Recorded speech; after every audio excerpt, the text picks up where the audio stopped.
திருச்சி மாநகராட்சி குப்பை கிடங்கில் மருத்துவ கழிவுகள் கொட்டப்பட்ட சம்பவம் குறித்து மருத்துவமனைகளில் மாநகராட்சி அதிகாரிகள் 2வது நாளாக ஆய்வு செய்தனர்.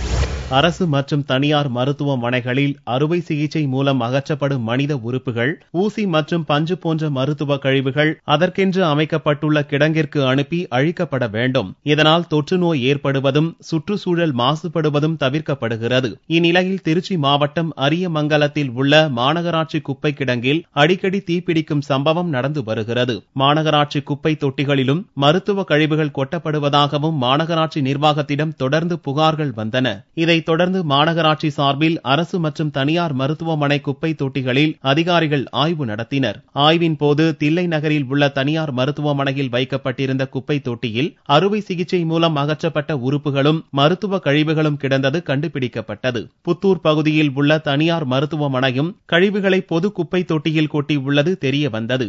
இது தொடர்பாக மருத்துவமனை நிர்வாகிகள் மீது போலீசாரிடம் புகார் அளிக்கப்பட்டுள்ளது. சட்ட விதிமுறைகளை மீறி செயல்பட்ட இந்த மருத்துவமனைகள் மீது உரிய நடவடிக்கை எடுக்கப்படும் என்று மாநகராட்சி நகர் நல அலுவலர் டாக்டர் மாரியப்பன் தெரிவித்தார்.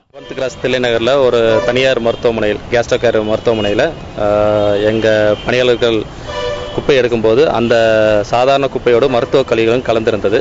அதை அடுத்து அந்நிறுவனத்தார் மீது காவல்துறையில் நாம் புகார் அளித்துள்ளோம்.